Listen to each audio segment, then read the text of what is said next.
أعوذ بالله السميع العليم من الشيطان اللعين الرجيم. بسم الله الرحمن الرحيم.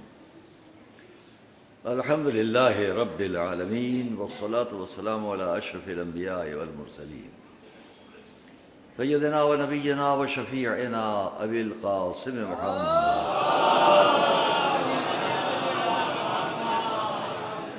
وآل بيته الطيبين الطاهرين المعصومين المظلومين ولعنة الله على أعدائهم وقتلتهم وغاصبي حقوقهم أجمعين من الأولين والآخرين. أما بعد فقد قال الله سبحانه في كتابه المبين وقوله الحق. بسم الله الرحمن الرحيم. كما أرسلنا فيكم رسولا منكم يتلو عليكم آياتنا ويزكيكم ويعلمكم الكتاب والحكمة ويعلمكم ما لم تكونوا تعلمون فاذكروني أذكركم واشكروا لي ولا تكفرون. صلوات.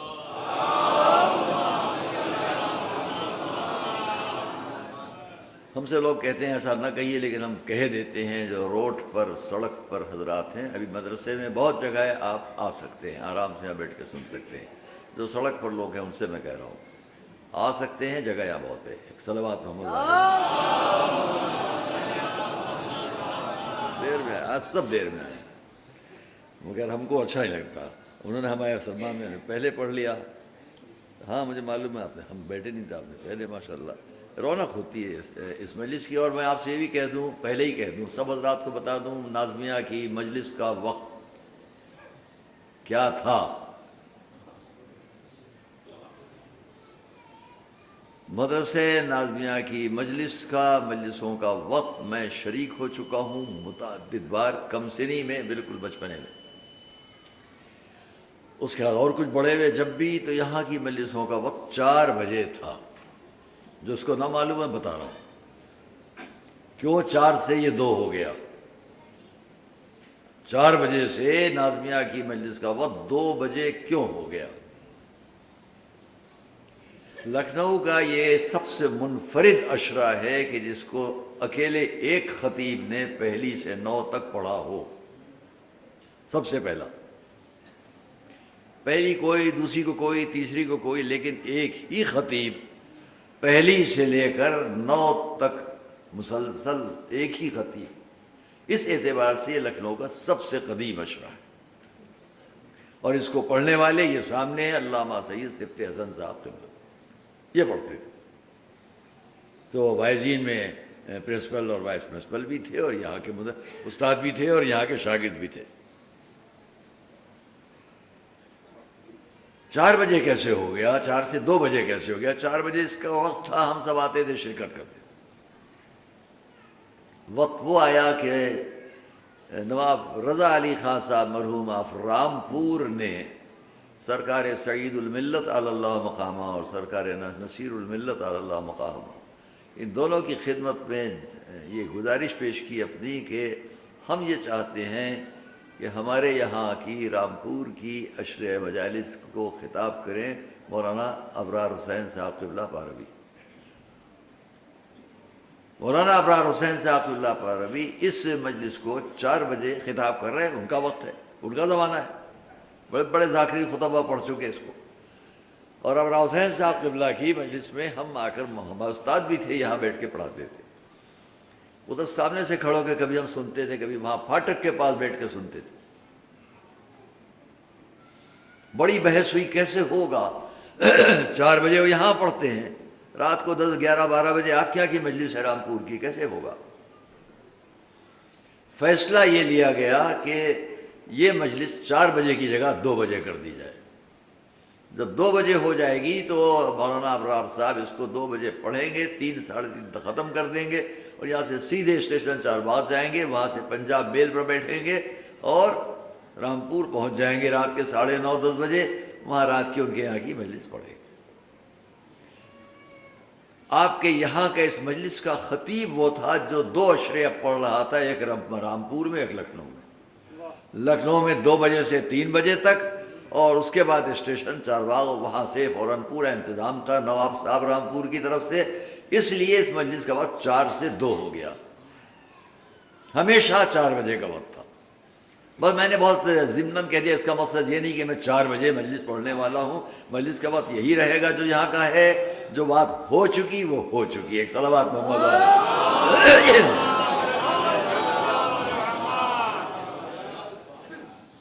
2 بجے سے مولانا حسین صاحب قبلہ پھر پڑھنے لگے، اور شام اب وہی وقت چلا رہا ہے۔ ہم سے بہت کہا گیا، جب ہم کو یہ پڑھتے ہوئے شاید سب سے زیادہ اس منبر سے اس عشرے کو جس نے خطاب کیا وہ یہی حقیر ہے جو آپ کے سامنے حاضر ہے، کیونکہ کسی نے 37 سال، کسی نے 30 سال، کسی نے 20 سال، کسی نے 10 سال، ایک میں ہی ایسا ہے لکھنؤ کے لیے ہوں کہ لوگ سوچتے ہوں گے کب ہٹے گا یہ یہاں صلوات محمد نہیں ہوا ہے۔ اب میں اس کو کہنا نہیں چاہتا کہ کیا کیا انتظامات ہوئے ہیں اس 2 بجے کے حساب سے۔ سارے بوجھ جو 2 بجے کے ہیں وہ سب ہمارے عشرے کو وارد ہیں۔ صلوات محمد الحمدللہ کہ ایک رونق ہے لکھنؤ کی، اور اس رونق میں یہ وکٹوریہ اسٹریٹ سب سے آگے ہے، اور اس وکٹوریہ اسٹریٹ کی اس رونق میں یہ ساری مجالس بھی اتفاق سے وہ بھی سب دن میں ہوتی ہیں۔ رات کو اب ایک مجلس ہونے لگی ہے بعد مغربی، ویسے بہت مجالس رات کو بھی ہوتی ہیں، لیکن میں نے آپ سے اس بات کو اس لیے عرض کیا کہ یہ معجزہ ہے عزائے امام حسین کا۔ ساری دنیا میں رات کو مجلسیں ہوتی ہیں، لکھنؤ میں دن میں ہوتی ہیں۔ تم رات کو ستارے چمکاتے ہو، ہمارے یہاں دن میں آفتاب چمکتی ہے۔ صلوات محمد علیہ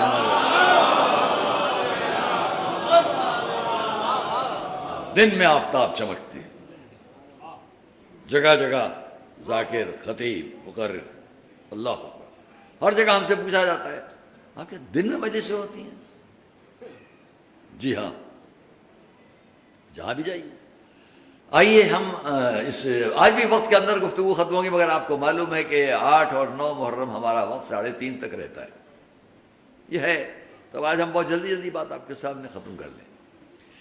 دیکھیے انبیاء، رسل، ائمہ، ابھی آپ سن رہے تھے ہم سے پہلے ہمارے سلمہ کو ماشاءاللہ مستقبل کا ایک آپ کے سامنے نمونہ ہے جو میں آپ سے کہہ چکا ہوں، اور یہ جتنے بیٹھے ہیں ماشاءاللہ سب ہمارے بہترین خطیب، یہ ڈاکٹر صاحب بیٹھے ہیں، بہترین کتابیں ہیں، کتنا کچھ ریسرچ ان کی کہاں تک دنیا، یہ سب جو بیٹھے ہیں اللہ کا شکر ہے، مجھے فخر ہے، مجھے خوشی ہے، یہ بھی میرے شاگرد ہیں، ڈاکٹر ہیں، بہت بڑے عہدے پر ہیں یونیورسٹی میں، ماشاءاللہ سے کتنی کتابیں ہیں ان کی، اور جو بھی ہے جہاں جہاں میں کہہ نہیں سکتا، تو یہ بھی ڈاکٹر ہیں، اور ہمارے ایک اور ڈاکٹر ساتھی یہاں ہیں،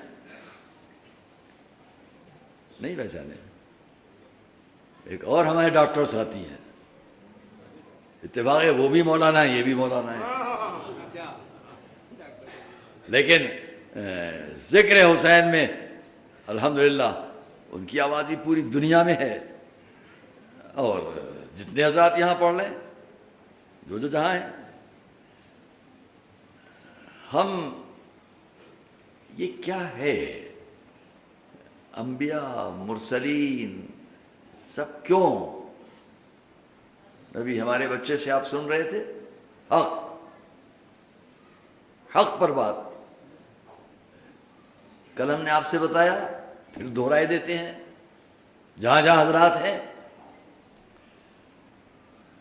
جتنے انبیاء، مرسلین، کتابیں، صحیفے، آسمانی کتابیں، ائمہ، اوصیاء سب کیوں آئے؟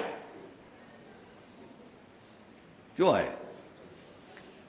ہم کو، آپ کو، سب کو 2 حق بتلانے آئے۔ ایک، جس نے تمہیں خلق کیا ہے اس کا حق تم پر کیا ہے؟ ایک، تمہیں جس لیے خلق کیا گیا ہے تو تمہارا آپس میں حق ایک دوسرے پر کیا ہے؟ یا اس کا حق ہم پر، یا ہمارا حق ہمارے اوپر۔ یہی 2 باتیں سمجھانے سب آئے، کتابی شکل میں بھی، عملی شکل میں بھی۔ اور میں اس کے لیے ایک مثال دیا کرتا ہوں، اسلام بھی قرآن ہے اور اہل بیت ہے۔ میں نے اہل بیت اور قرآن کے موضوع سے بات شروع کی تھی اس وسلم سے۔ اہل بیت علیہم السلام اور قرآن، جس کو بھی اسلام سمجھنا ہو، حضرت آدم کے وقت سے لے کے حضرت خاتم تک اور خاتم النبیین سے لے کے قیامت تک، یہ سارے ائمہ معصومین جن کا ہم تذکرہ کرتے ہیں، ابھی آپ سن رہے تھے مجسم حق، اور اس کو مختلف روایتوں کے ساتھ بھی پیش کیا گیا۔ دوست اور عزیزوں، ایک بات کی طرف مثالاً ایک بات کہتا ہوں، توجہ کرنا۔ آپ یہاں آئے، جو حضرات آ رہے ہیں مسلسل، ہر ایک سے میں یہ کہوں گا، جب آپ اپنے گھر سے چلے، ضروری نہیں ہے کہ آپ نے آئینہ دیکھا ہو، لیکن جب کبھی آپ کسی خاص پروگرام میں، یہ شادی ہے، یہ فلاں آفیسر کے یہاں جانا ہے، یہ فلاں عہدیدار سے ملنے جانا ہے، آج بزنس کا بڑا بھاری مسئلہ ہے، فلاں صاحب سے بات کرنا ہے، آج عہدے اور امتحان اور ایگزام کی بڑی بات ہے، فلاں صاحب سے ملنا ہے، تو کیا کرتے ہیں؟ جب نتائج اور امتحان یا کسی اہم مسئلے کی بات آ جاتی ہے تو گھر سے چلتے وقت کیا کرتے ہیں؟ آئینے کے سامنے کھڑے ہوتے ہیں کہ نہیں؟ اکثریت دنیا کی وہی ہے جو گھر سے کسی اہم کام پر جانے سے پہلے آئینہ دیکھے گی۔ مرد کم دیکھتے ہیں، لیکن گھر کی بچیاں بہت دیکھتی ہیں، اور دیکھنے کا انہیں حق بھی ہے۔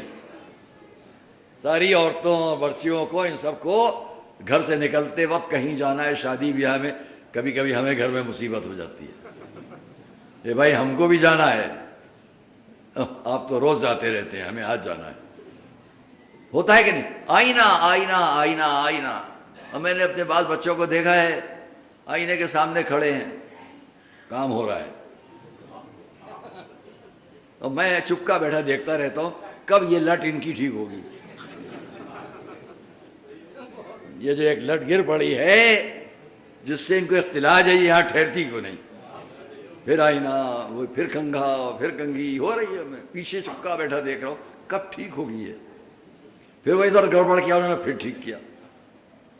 کسی طرح جب ان کو اطمینان ہو جاتا ہے اب ٹھیک ہے، تو انہیں کچھ خبر نہیں، جہاں یہ جائیں گے کسی کو فکر نہیں کہ آپ کی لٹ کہاں پہ ہے، کسی کو فکر نہیں۔ ان کو بڑا اختلاج ہے، ان کو بڑی فکر ہے یہ ٹھیک رہے۔ کسی اور صاحب کو دیکھا، یہ ٹائی ٹھیک لگی کہ نہیں۔ ایک زمانے میں نے بھی سیکھا تھا، اپنے کبھی نہیں باندھی، لیکن میں نے کیسے باندھی جاتی ہے سیکھ لیا تھا۔ میرے کچھ بھائی جب جانا، لو بھائی میں باندھوں ٹائی، ایک مولوی صاحب اور دوسرے کے گلے میں ٹائی باندھیں گے، کیا ہم نے کام یہ کیا ہے، ہمیں آتا ہے باندھنے، گرا گرا لگانا آتی ہے۔ کسی بچے کو امتحان لینا آ جائے میرے پاس، حالانکہ کبھی خود نہیں۔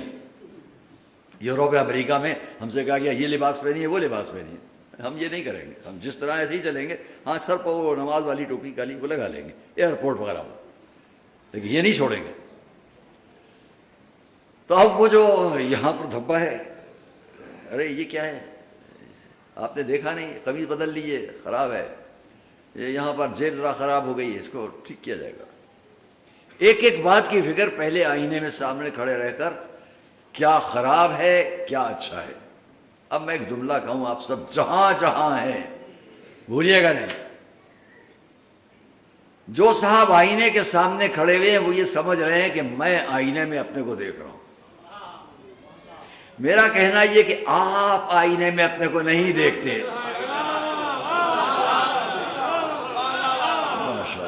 آپ آئینے میں اپنے کو نہیں دیکھتے، آئینے میں جو ہے وہ آپ کو دیکھ رہا ہے۔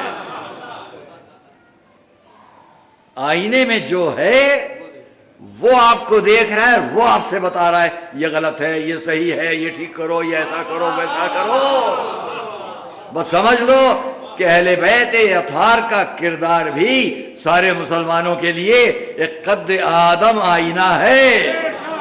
اس کے سامنے کھڑے ہو جاؤ، پہچان لو گے کیا اسلام ہے، کیا ایمان ہے، کیا دین ہے، کیا قرآن ہے۔ صلوات محمد و آل محمد پر۔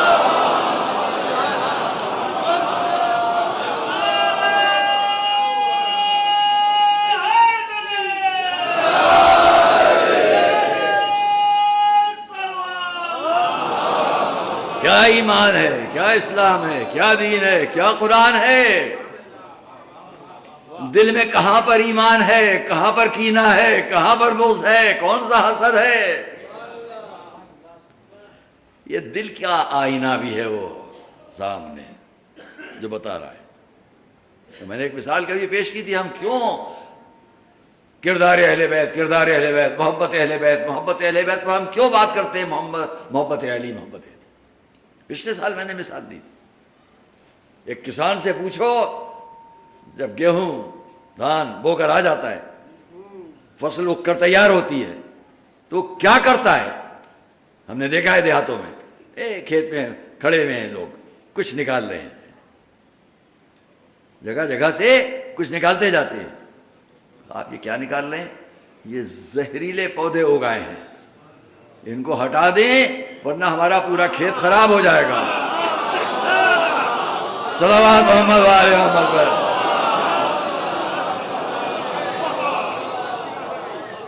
صلوات محمد وآل محمد پر. یہ زہریلے پودے وہ نکال رہا ہے، ہمارا کھیت خراب نہ ہو جائے. یاد رکھو کہ ہمارے دل کی کھیتی کے اندر بھی جو محبت اہل بیت کے پودے ہم نے بوئے ہیں، قریب قریب دیکھتے رہتے ہیں کون سا غلط پودا آ رہا ہے، کون سا غلط پودا آ رہا ہے، اور یہ عزائے حسین یہ مجلسیں بتاتی رہتی ہیں کہاں پر ہے کہاں پر نہیں. صلوات محمد وآل محمد پر.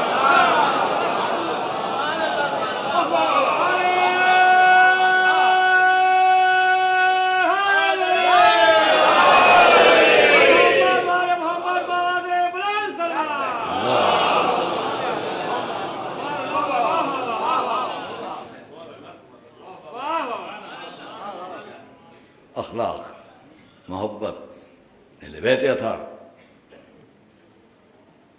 ہم یہاں بہت وقت نہیں لگے اس لیے کہ آج ہم کو کمی نہیں کرنا ہے، مسائل میں بھی الحمدللہ ہر روز آپ مسا ہوئے. میں اتنا کہہ لوں آپ کے سامنے، اسلام، قرآن ہمارے سامنے، اہل بیت اطہار کیوں مقدم ہے ہر بات پر. ابھی تک آپ کے سامنے ہم نے جنگوں کی بات، جو سب سے بڑا معرکہ ہے اس کو مجھے نہیں بیان کرنا ہے، آج نہیں بیان کرنا ہے، مگر اتنا یاد دلاؤں، اتنا آپ سے عرض کر دوں، بات وہی ہے. کوئی جنگ، کوئی معرکہ وہ نہیں ہے کہ جس کو ہم اس فخر کے ساتھ پیش کریں کتنی بڑی خونریزی ہوئی. دیکھیے اسلام کی فتح ہو، اسلام کی فتح بہت بڑی خونریزی سے نہیں ہے. اسلام کی کامیابی اور فتح بہت بڑی خونریزی سے بچا لینا ہے لوگوں کو. تو میں ایک بات کہوں آپ سے، کل کی بات آخری کہنا چاہتا تھا، وقت کی کمی سے نہ کہہ سکا. اتنا یاد دلا دوں کہ حضور نے کیا فرمایا تھا آخر میں، ضربۃ علی یوم الخندق افضل من عبادت الثقلین. یہ ثقلین کی عبادت پر ایک ضربت کیوں بھاری ہو گئی. میرے نزدیک، میں کبھی اس کو کہہ چکا ہوں، کامیاب کمانڈر وہ ہوتا ہے، کامیاب کمانڈر فوج کا وہ ہے جو کم سے کم خون بہائے اور بڑی سے بڑی فتح پائے. خندق کی جنگ وہ تھی جہاں جس کو بھیجا گیا اس نے ایک کا خون بہایا اور قیامت تک کے لیے اسلام کی فتح کو نمایاں کر دیا. اس لیے آواز دی گئی، ایک ضربت علی کی خندق میں ثقلین کی عبادت پر بھاری ہے. کیوں بھاری ہے عبادت کی پر ثقلین کی؟ ضربت ایک تھی، اگر یہ ضربت نہ ہوتی اگر یہ ضرب علی خدا نخواستہ کامیاب نہ ہوتی تو ثقلین کی عبادتوں پر فرق آ جاتا۔ ایک ضرب لگائی کل ایمان نے اور کل منکرین اسلام کو ایک کنارے کر کے بتلا دیا یہ ساری عبادتیں آج ہیں اس میں علی کا حصہ ہے۔ ایک صلوات پڑھیں تو جملہ عرض کروں۔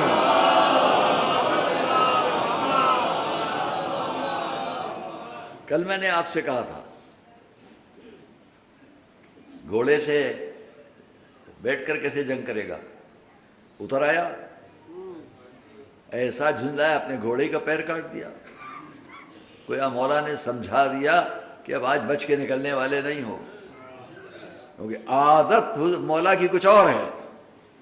عادتاً وہ اسی کو میں دو جملوں میں سنا دوں، یہاں تک آپ کو لایا آپ کے صلوات بھیجے محمد۔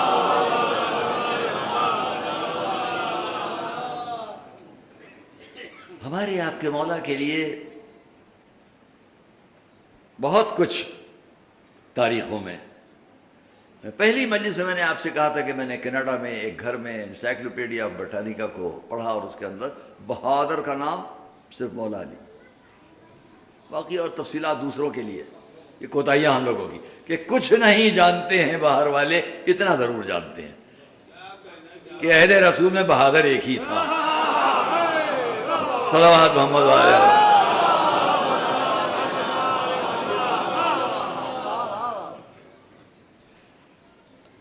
بہت پہلے کی بات ہے، میں سلوائجین میں پڑھتا تھا، وہ میں نے کتاب دیکھی المستطرف، وہ میں نے باہر نکالی۔ اتفاق سے ہم اور ہمارے ساتھی، دو ہی ساتھی تھے، ایک حیدرآباد کے بہت بڑے عالم انتقال ہو گیا 5 سال پہلے ان کا، جناب مولانا ضیاء الحسن صاحب حیدرآبادی، ان کے بڑے بھائی مراجع میں شمار ہوتے تھے نجف ارشد کے، اور ابھی حال میں انتقال ہوا ہمارے دوسرے عزیز ترین بھائی کا حیدرآباد میں، جناب مولانا رضا آغا صاحب۔ ہم بڑی بڑی شخصیتوں سے اسی سال جو ہمارے عزیز ترین ساتھی اور دوست تھے، آپ سب جانتے ہیں جناب مولانا مرزا محمد اطہر صاحب، جب نام لو تو ایک جھٹکا سے ان کو لگتا ہے کہ ہاں یہ کہیں نہ کہنا پڑ رہا ہے مرحوم۔ خیر، تو ہمارے سامنے جتنی بات آپ سے ہم عرض کریں کہ اس زمانے میں مسلوائزی میں ہم لوگ اندر کتابوں میں گھسے رہتے تھے، پیچھے یہاں وہاں، کون سی کتاب ہم نکالیں جو ہم پڑھیں جو ان کو نہ معلوم ہو، ساتھیوں میں رہتا تھا، کون سی کتاب یہ نکالیں گے اس میں سے کون سی بات یہ پائیں گے جو ہم کو نہ معلوم ہو، اور جب وقت آئے تو میں یہ ان کا کس جگہ کیوں بتائیں، یہ رہتی تھی بحث، یہاں سے لے کے عراق تک رہی۔ بنارس میں ہمارے ساتھی ہیں جناب مولانا شمیم الحسن صاحب قبلہ، پرنسپل جوادیہ، ہم بہت چوری چھپے ایک استاد کے پاس پڑھنے جاتے تھے صبح سویرے۔ کیا پڑھنے جاتے تھے؟ یہاں اس مدرسے میں پڑھائی جاتی تھی شرح کبیر، ابھی پڑھائی جاتی ہے ریاض شرح کبیر، یہ سن لیجیے بیچ میں ذرا سی بات۔ ہم نے یہاں سے وہاں تک بہت سے لوگوں سے چاہا کہ ہم کو یہ کتاب وہ پڑھائیں، اس لیے کہ اس کے اندر ایک جگہ بار بار آتی ہے تأمل فتأمل، غور کرو اور غور کرو، تو سب اس کی شرح بتاتے رہتے ہیں۔ ہمارے استاد جناب مفتی اعظم آل اللہ مقام وہ بتاتے تھے، پھر ہم اور لوگوں سے پڑھنے گئے وہ بتاتے تھے، یہاں تک کہ ہمارے ایک استاد اور بھی ہم نے ان سے ہی پڑھی جا کے، مولانا خورشید حسن صاحب قبلہ بہت بڑے عالم تھے، نبی ملت کے بھانجے بھتیجے تھے، وہ بھی ان سے بھی ہم نے یہ بتائیے اس کے، ان کا ہم بتائیں گے یہ تأملیات کہلاتے ہیں، کیا ہے نا فتأمل، غور کرو۔ نجف میں ہمارے ایک بہت بزرگ عالم ہم کو ملے، تم مولانا ذکی کے بیٹے ہو؟ میں نے کہا جی ہاں، ہم ہمارے ساتھ کے کلاس فیلو رہے ہیں، ہمارے ہمدرس رہے ہیں، ہمارے جماعت رہے ہیں، کوئی کام ہو ہم سے بتانا۔ آپ لکھنؤ کو نازمیہ کو یوں ہی سمجھتے ہیں، سلطانیہ نازمیہ آپ لوگ یوں ہی سمجھتے ہیں، بہت لوگ یوں ہی سمجھتے ہیں، انہیں قدر ہی نہیں ہے کہ یہ مدارس کیا ہیں۔ میں نام لے رہا ہوں، سید جعفر شوستری ہر وقت آغا حکیم کے نائب کی حیثیت سے ان کے ساتھ بیٹھتے تھے۔ عالم وقت مرجع وقت حضرت آیت اللہ رضویٰ سید محسن الحکیم رحمۃ اللہ علیہ، جن کے نواسے اس وقت عالم ہیں عراق میں، آیت اللہ رضویٰ جناب سید سعید الحکیم، جن کے بیٹے یہاں لکھنؤ آئے تھے، پورے لکھنؤ نے استقبال کیا تھا، حجت الاسلام حضرت آغا سید ریاض الحکیم۔ یہ سب خاندان ہمارا بہت قریبی ہے، بہت تھے ان مدارس کے لیے، وقت گزر کی باتیں اگر میں آپ سے کروں تو اس وقت میں جب ہم اس فکر میں، کیونکہ آغا حکیم رحمۃ اللہ علیہ وہ تھے جنہوں نے مجھے اپنا سیکٹری بھی بنایا تھا، اور مجھے اجازے کے علاوہ انہوں نے اپنا سیکرٹری شپ کا بھی اجازہ دیا ہے۔ ذرا بیان کر دوں بس ذرا سا اتنا سا کہ جب ہم وہاں پڑھتے تھے آج سے 55-60 سال پہلے، تو آغا حکیم نے مجھے بلوا کے کہا یہ اور یہ اور یہ تم میرے کام کرو۔ میں نے کہا بہت بہتر، شکریہ، لیکن میرے لیے شرف اور عزت یہ کہ میں ہفتے میں 2 دن بتا سکوں گا، جمعرات جمعہ چھٹی ہوتی ہے، روز نہیں آ سکوں گا، پڑھائی کا نقصان ہوگا۔ تو بہت اچھی بات۔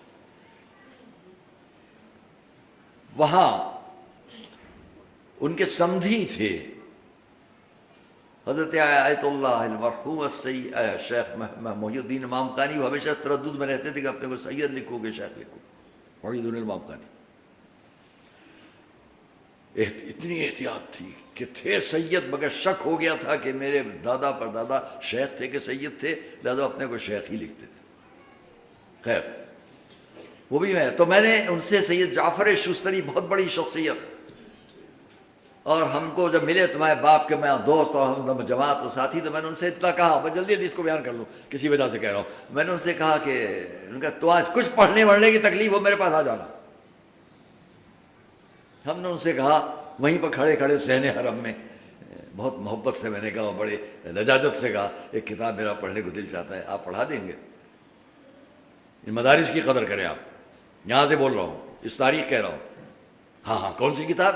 محبت یہ ہے، اس طرح محبت سے تم ان کے لڑکے ہو؟ جی ہاں، جو ضرورت ہو بہت بہتر، جو کتاب پڑھنا ہو بہت بہتر، ایک کتاب پڑھا دیں گے آپ ہم کو؟ کون سی؟ ضرور۔ میں نے کہا شرح کبیر، ریاض، سنیں گے آپ کیا ہوا؟ فوراً انہوں نے یہ کہتے ہوئے، میں وقت مطالعہ نہ دے رہا ہوں، یہ کہہ کے پیٹ پھوڑی اور چلے گئے۔ میں اتنا چڑ گیا اس کے بعد کہ ان سے بہت کم ملتا تھا۔ کہا تو یہ دعویٰ تھا کہ تم جو پڑھنا چاہو میرے پاس آ جاؤ، اور جیسے ہی میں نے اس کتاب کا نام لیا تو فوراً نے کہا میرے پاس مطالعے کا وقت نہیں، مطالعے کا وقت نہیں، میں جا رہا ہوں۔ یعنی ذمہ داری یہ تھی وہاں کے علماء کی کہ کتاب پر پہلے نظر ہو جائے، مطالعہ ہو جائے، تب پڑھائیں گے۔ آج ہم میں سے ہر شخص پڑھا ہوا ہے، ہر شخص پڑھا ہوا ہے۔ اور میں نے اس کے بعد کیا کیا، میں نے کیوں نام لیا کسی کا، کہ یہی میں نے واقعہ بیان کیا شیخ محی الدین الامام خانی سے، جن کے دادا نے رجال امام خانی وہ لکھی ہے کہ جس کے پڑھے بغیر کوئی مرجع، کوئی عالم، کوئی مجتہد نہیں ہے۔ علم رجال کی سب سے بڑی کتاب جس کے بغیر ہم مرجعیت نہیں پیش کر سکتے، عالمیت نہیں پیش کر سکتے، جب تک کہ علم رجال پر بھی نظر نہ ہو، یہ راوی سچا ہے کہ جھوٹا، یہ عالم صحیح ہے کہ غلط۔ 2 موٹی جلدوں میں پوری کتاب ہے، تنقیح المقال فی علم الرجال۔ جس نے یہ کتاب لکھی ہے اس کے پوتے سے میں بات کر رہا ہوں، پر پوتے بھی نہیں، پوتے سے بات کر رہا ہوں۔ ان سے میری بات ہوئی، انہوں نے انکار کر دیا، نہیں پڑھا رہے۔ مجھے بہت شوق ہے کہ میں تأملیات جو اس کے اندر لکھے ان کو حل کروں۔ انہوں نے بہت خوش ہو کر کہا تم نے مجھ سے کہا، بہت اچھا کیا، اس لیے کہ میرے پاس تأملیات کا حل میرے دادا خود صاحب امام خانی کا ہے، میں تمہیں پڑھاؤں گا۔ اس کی فکر میں روز صبح سویرے ان کے پاس جاتا تھا، بہت اندھیرے میں، سویرے انتہائی سخت سردی پڑتی تھی، اور میں جاتا تھا بہت دور کا فاصلہ طے کر کے ان سے پڑھنے۔ ایک دن میں نے دیکھا کوئی پیچھے آ رہا ہے، تو میں نے سوچا یہ کون پیچھے آ رہے ہیں، پلٹ کے دیکھا تو میں نے دیکھ لیا۔ میں یہیں پہ بیان کر رہا ہوں، بیان کیا کہ وہ بھی ہنسیں گے، ہمارے دوست جناب مولانا شمیم الحسن صاحب۔ میں نے پہچان لیا، جلدی سے گلی کی آڑ میں ہو گئے، وہ بنارس تک پہنچائے میری بات، وہ جلدی سے گلی کی آڑ میں ہو گئے، تو میں نے سمجھ لیا اچھا یہ حضرت میری فکر میں ہے کہ میں کہاں جاتا ہوں پڑھنے، میں نے راستہ بدل دیا۔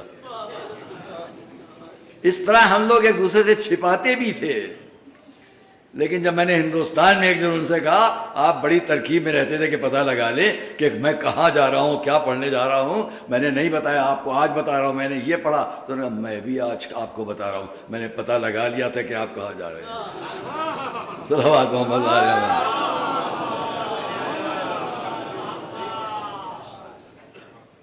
خیر، تو اسی میں وہ بات کہہ لوں آپ سے جو جس کے لیے اتنی بات ہو گئی کہ مسل الوائزین میں ہم لوگ ایک دوسرے کی کتابوں کے فکر میں، اور کیا کیا وہاں سے حاصل کیا کیا بتائیں، بہت سی چیزیں۔ اب اس میں سے میں آج بیان کر رہا ہوں کہ میں نے ایک کتاب کو نکالا، زرد رنگ کا، پرانے زمانے کا کاغذ، اس کے اوپر ویسے ہی مکتوب اس کتاب کے ٹائٹل پیج پر لکھا تھا المستطرف، اندر لکھا ہوا تھا نیچے اسی ٹائٹل پیج پر، بہت سنیے گا آپ لوگ، المستطرف فی کل فن مستظرف، ٹائٹل پیج پر لکھا تھا۔ اس کتاب میں سارے فن جمع ہیں۔ میں نے جلدی سے فہرست پلٹی، وہیں الماریوں کے پیچھے کھڑے کھڑے، کیونکہ تھوڑی دیر میں میرے استاد علامہ ابن حسن صاحب قبلہ نو نہروی آ جائیں گے، پھر دوسرے سبق شروع ہو جائیں گے، اس بیچ میں ہم یہ کام کریں۔ ضیاء صاحب کہیں پر ہیں، احمد حسن صاحب زید پوری کہیں پر ہیں، اور شاہ نور محمد صاحب کہیں پر ہیں، الگ الگ اپنی اپنی۔ میں نے اس کتاب کو جب دیکھا تو جلدی جلدی فہرست پہلی دیکھی، فہرست پہ کیا ہے، اور سننا آپ لوگ، تعلیمی زمانے کی ایک محنت آپ کے سامنے پیش کر رہا ہوں۔ فہرست پڑھی جلدی جلدی، اس میں ایک جگہ لکھا ہوا تھا فہرست ہے، عربی میں فہرست نہیں کہتے، فہرست صرف سین آخر میں، تے نہیں ہوگا، فہرست شجاعان عرب، عرب کے بہادروں کی فہرست۔ جب میں نے اس کو پڑھا، ایک جگہ کونے میں لے جا کے بیٹھ گیا، اس کتاب کو ذرا ٹھیک سے کھول کر پڑھوں تو صحیح کہ یہ شخص تو دوسروں میں ہے، سمجھ رہے ہیں آپ؟ یہ بھلا ہمارے مولا کا ذکر کیوں کریں گے؟ یہ ہمارے مولا کا ذکر کیوں کریں گے؟ ذرا دیکھ تو لوں کہیں انہوں نے انصاف کیا کہ نہیں کیا۔ اس تمنا میں نے جلدی جلدی جو صفحہ نمبر تھا فہرست شجاعان عرب کا اسے کھولا، دیکھوں میرے مولا کا بھی ذکر ہے یہاں پر کہ نہیں، عرب کے بہادروں کی فہرست، میرے مولا کا بھی ذکر ہے کہ نہیں؟ بس سنیے، پہلے ایک صلوات پڑھیں محمد علیہ، ایک اور صلوات محمد علیہ۔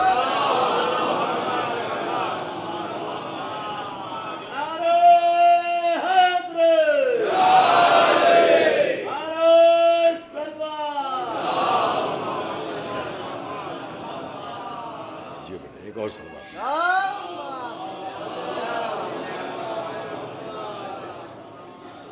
بس وقت کے اندر گفتگو ختم ہو جائے گی۔ ہم نے دیکھا کہ چلو دیکھیں نام ہے کہ نہیں ہے، فہرست شروع ہوئی، سب سے اوپر کیا لکھا تھا؟ سب سے پہلا سر فہرست، سب سے پہلا ذکر کیا تھا؟ پہلا جملہ تھا امیر المؤمنین، صلوات اللہ علیہ، امیر المؤمنین۔ دوسرا لفظ کیا ہے؟ علی ابن ابی طالب۔ آپ صلوات پڑھتے جائیے گا، میں بیان کرتا جاؤں گا۔ امیر المؤمنین علی ابن ابی طالب رضی اللہ تعالی عنہ۔ اچھا اب تو ان کو اطمینان ہو گیا؟ نہیں، وَكَرَّمَ اللَّهُ وَجْهَهُ، دونوں باتیں لکھی، رضی اللہ تعالی عنہ وَكَرَّمَ اللَّهُ وَجْهَهُ۔ اب اس کے بعد کیا لکھا؟ آیت من آیات اللہ، صلوات محمد علیہ وسلم۔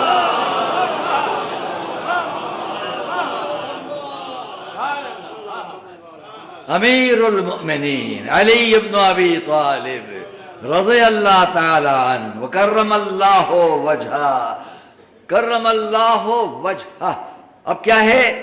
آیت من آیات اللہ ومعجزۃ من معجزات رسول اللہ۔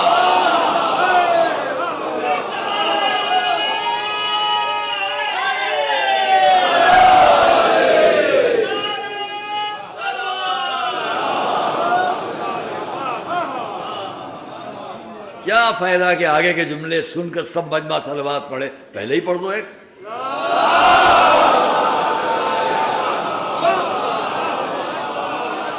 کیونکہ اس کے بعد کا فقرہ کیا ہے؟ کاشف الکروب، ترجمہ کیا کروں؟ کاشف کھولنے والا، کرب کی جمع کروب مصیبت مشکل، اس نے عربی میں لکھا مشکل کشا، صلوات محمد علیہ وسلم۔ کاشف الکروب، اس کے بعد کا جملہ عجیب ہے، جس میں اس نے صاف صاف اس بات کو لکھا، بغیر کسی اختلاف کے پورے عرب میں سر فہرست اگر کوئی بہادر اور شجاع ہے تو اس کا نام علی ابن ابی طالب۔ اور سنیے، بس جلدی جلدی بات ختم۔ اس کے آگے عجب جملے ہیں اس شخص کے، مجمع قدر کرے گا جہاں جہاں میری آواز جا رہی ہے۔ اس کے آگے عجب جملہ لکھا، علی کی شجاعت اور بہادری کا عالم یہ تھا۔ لکھنؤ کے سامنے کہہ رہا ہوں، میں جملہ سنیں گا، مجھے معلوم ہے آپ کا کیا کیفیت آپ کی ہوگی۔ جہاں لکھ رہا ہے علی کی بہادری اور شجاعت کا عالم یہ تھا کہ جس میدان میں عرب کے بڑے بڑے شجاع اور بہادر علی کو دیکھ لیتے تھے، جملہ کہوں آگے، جس میدان میں عرب کے بڑے بڑے شجاع اور بہادر علی کو دیکھ لیتے تھے، آپس میں وصیتیں کرنے لگتے۔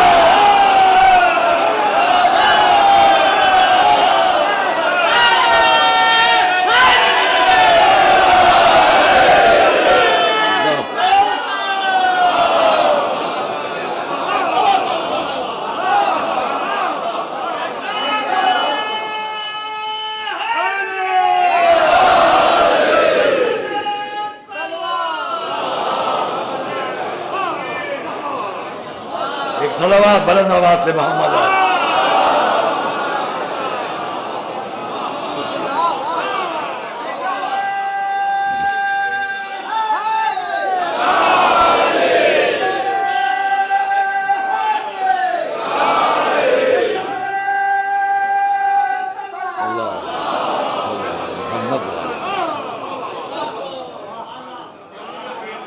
آپس میں وصیتیں کرنے لگے۔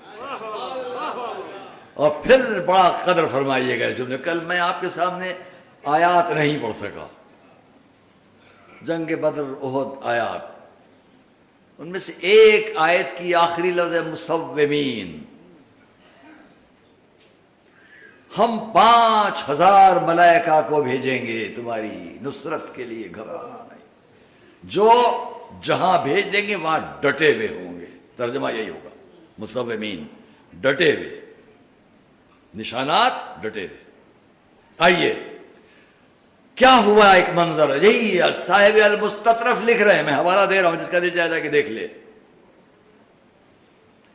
لکھ رہے ہیں کہ میدان جنگ میں علی کی شجاعت، میرے مولا کی شجاعت، میرے مولا کی بہادری۔ بس یہ آخری جملہ، جب لوگ علی کے پاس آتے تھے، ایک جملہ ہے عزیزان گرامی، بڑے چیلنج سے کہتا ہوں، اس ایک جملے میں تاریخ شجاعان عرب نہیں، پورے دنیا کے بہادروں کی تاریخ دیکھ ڈالو، شجاعان دہر کی تاریخ دیکھ ڈالو۔ ایک جملہ ساری شجاعت کی تاریخ بن جائے، ایسا کہیں نہیں ملے گا سوائے یہاں جو میں کہنے جا رہا ہوں۔ چیلنج سے کہتا ہوں، سب کی تاریخ ہو، یوروم ہو، یونان ہو، امریکہ ہو، برطانیہ، کہاں عرب، ہندوستان، سب جگہ دیکھ ڈالو، بڑے بڑے بہادروں کی ہسٹری، تاریخ، سوانح حیات دیکھ ڈالو گے، ایک جملے میں ان کی شجاعت کی تاریخ سمٹ جائے، نہیں ملے گا۔ وہی ملے گا کہ جس کا علم بھی ایک نقطے میں آئے اور پھیلے تو کائنات بن جائے، اس کی شجاعت بھی ایک جملے میں سمٹے گی اور پھیلے گی تو تاریخ بن جائے گی۔ ایک صلوات محمد علیہ۔ آیت کا ترجمہ سب کچھ، لوگوں نے پوچھا یا علی، جب میدان جنگ ہے، جنگ ہو رہی ہے، تیر و تلوار چل رہے ہیں، یا علی اتنا بتا دیجئے کہ جب تلواریں چل رہی ہوں، تیر چل رہے ہوں، لوگ زخموں سے چور ہو رہے ہوں، زخمی ہو کر گر رہے ہوں، سر کٹ کٹ کے گر رہے ہوں، اور اس وقت میں پورا حملہ ایک ساتھ مخالف کی طرف سے ہو جائے، جنگ مغلوبہ شروع ہو جائے، گتھم گتھا لوگ ہوں، اس وقت یا علی ہم آپ کو کہاں ڈھونڈیں؟ سننا تاریخ، یا علی جب دونوں فوجیں ایک دوسرے پر آ پڑیں، ایک دوسرے کو قتل کر رہے ہوں، اس وقت آپ کو کہاں ڈھونڈیں؟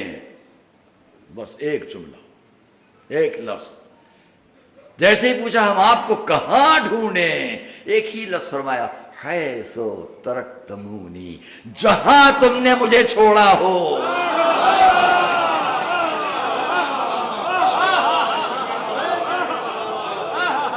ایک سے نہیں کہا، جس نے پوچھا سب سے کہا۔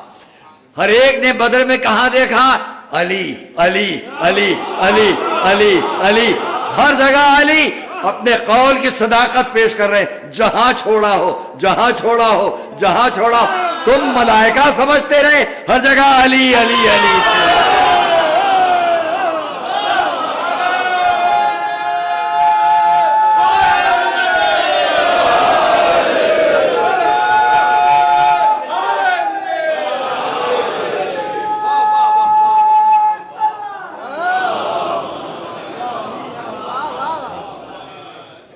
دوستو اور عزیزو، یہ ہے علی۔ اب وہ علی جن کی شجاعت یہ ہو، بہادری کی صرف بات نہیں، اسلام کے سارے اصول کے ساتھ کسی کو دوڑا کر قتل نہیں کرنا ہے، وہ علی۔ اگر یہ وصیت، یہ تمنا، یہ آرزو، مجھے ایک ایسا بیٹا چاہیے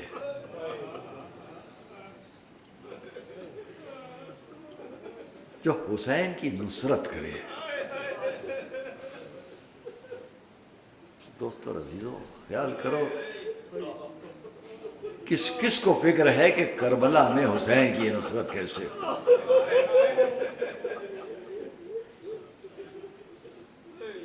بس چلنا میں ہر ایک کو یہ فکر ہے کہ کربلا میں کسی نہ کسی طرح نمائندگی ہو جائے۔ اور جب وہ وقت آ گیا کہ میرا اور آپ کا آقا حسین مدینے سے چلے، سب کو لے کر چلے، ایک بیمار بیٹی، اس کو تسلی دی، بیٹی تم بیمار ہو، تمہاری جدہ بہت ضعیف ہے، تم یہیں رہو، جب صحت ہو جائے گی ہم بلا لیں گے۔ تاریخ میں ہے کہ مولا کی بیٹی، بیمار بیٹی، اپنی کچھ گھر کی عورتوں کے ساتھ شار مدینہ پر آ کر بیٹھ جاتی تھی، انتظار کرتی تھی کوئی آنے والا عراق سے ہو تو اپنے بابا کا حال معلوم کر لوں، اپنے بھائی کا حال معلوم کر لوں۔ کوئی نہیں نظر آتا تھا۔ ایک دن ایک سوار کو جاتے ہوئے دیکھا، کنیزوں سے کہا ذرا اس کو بلا لو، دیکھیں یہ تو عراق کی طرف جا رہا ہے، یہ خط ہمارے بابا تک پہنچا دے گا۔ بلوایا گیا، قریب آیا، اے شیخ کدھر کا ارادہ ہے؟ کہا عراق جا رہا ہوں، ایک کام کرے گا؟ کہا ہاں بتائیں۔ تجھے نہیں معلوم یہ کون ہے؟ یہ امام حسین کی بیٹی ہے، عرصے سے اپنے بابا کی خبر نہیں ہے، خط لے کر آئی ہیں، کوئی جانے والا ہو تو ان کا خط پہنچا دے، کیا تم اتنا رحم کرو گے کہ ان کا خط پہنچا دو؟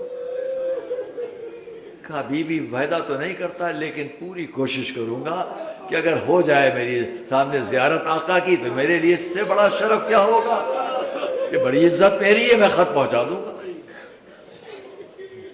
آئیے ذرا، وہ خط لے کر وہ چلا گیا۔ میں ابھی عرض کروں گا، اب کربلا میں عصر عاشور میرا اور آپ کا آقا حسین آئے خیموں میں، ایک ایک بی بی سے خدا حافظ، خدا حافظ، زینب تم پر خدا، تم پر سلام، رقیہ تم پر سلام، ایک ایک پر سلام بھیجتے در خیمہ تک آئے۔ میری ماں کی کنیز فضہ تم پر بھی سلام۔ باہر آ کر گھوڑے پر بیٹھنا چاہا، فنظر یمیناً و شمالا، ادھر دیکھا ادھر دیکھا، اب کوئی نہیں ہے۔ تھوڑی دیر پہلے سب تھا، علی اکبر تھے، قاسم تھے، اور محمد تھے، پورا بھرا گھر صبح سے عصر عاشور تک۔ دائنی طرف دیکھا، بائیں طرف دیکھا، گھوڑے پر بیٹھتا تھا کوئی رجام، کوئی رجام، کوئی بازو، کس اہتمام سے امام کو سوار کرایا جاتا تھا، اب کوئی نہیں ہے۔ سے پہلے کہ گھوڑے پر بیٹھے کہ کسی کے آنے کی آواز. اب کون آ رہا ہے؟ اب تو نہ علی اکبر ہے، نہ قاسم ہے، نہ انو بابا، کون ہے؟ پلٹ کے دیکھا اور کوئی نہیں، چاہنے والی بہن زینب آ رہی ہے.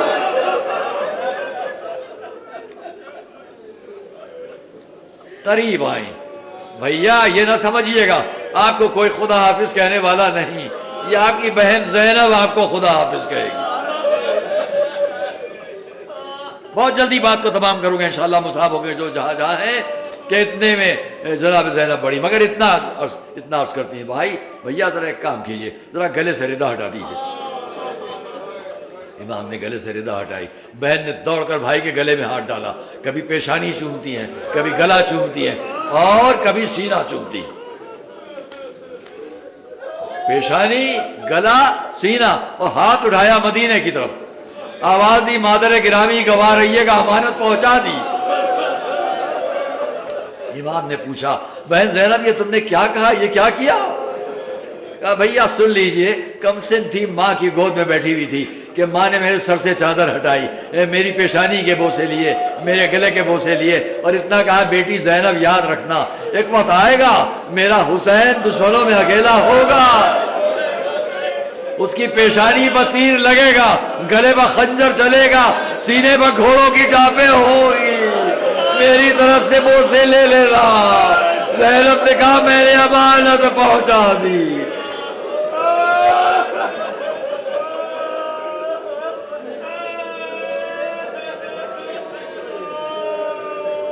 امام نے سنا، پلٹے اچھا بہن زینب تو ذرا تم بھی بازوؤں سے ردہ ہٹا دو. میں نے بابا سے سنا ہے ان بازوؤں میں رسل بندھے گی. بھائی بہن نے گلے میں ہاتھ ڈال دیے، رونا شروع کیا. روایت کہتی ہے آسمان سے کسی بی بی کی آواز آئی، ہائے میرا حسین، ہائے میرا حسین. سیدہ عرش کی بلندیوں سے اپنے بچوں کی مظلومیت کو دیکھ رہی ہیں. امام نے گھوڑے کو مقتل کی طرف بڑھایا. بس مجھے اب پڑھنا نہیں، اتنے اس سے زیادہ جنگ کر رہے امام، ساری فوجوں کو دور تک بھگا کر ایک گوشے میں کھڑے ہوئے ہیں کہ اتنے میں دیکھا سامنے سے ایک سوار آ رہا ہے. سامنے سے ایک سوار آیا، قریب آ کر سلام کیا. پوچھا اے بھائی دشمنوں کے اس ہجوم میں تم کون ہو جس نے مجھ پر سلام کیا؟ آقا یہ آپ کی بیٹی کا خط ہے.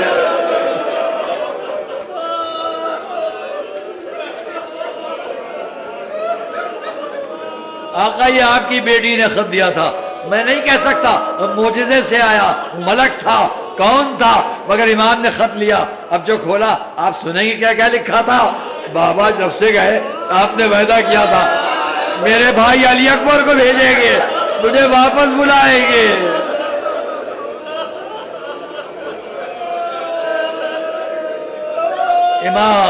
امام خیموں کے قریب آئے. بیویوں ذرا سن لو، فاطمہ کا خط آیا ہے، تم سب کو سلام لکھا ہے، مگر میں کیا کروں، اس خط میں لکھا ہے میرے بھائی علی اکبر کو سلام، میرے چچا عباس کو سلام. پلٹے مقتل کی طرف آواز دی، اے علی اکبر تم کو فاطمہ نے سلام لکھا ہے، اے عباس تم کو تمہاری بھتیجی نے سلام لکھا ہے. بس آخری جملہ سنو انشاءاللہ مصعب ہوگے. آخر میں لکھا تھا بابا میرے ننھے سے بھائی کو میری طرف سے بوسے لے لیجئے گا. آگے بڑھے، مقتل سے چھوٹا سا لاشا اٹھایا، علی اصغر کا لاشا، بوسے دینا شروع کیے. بیٹا علی اصغر تم کو تمہاری بہن نے سلام کہلوایا ہے.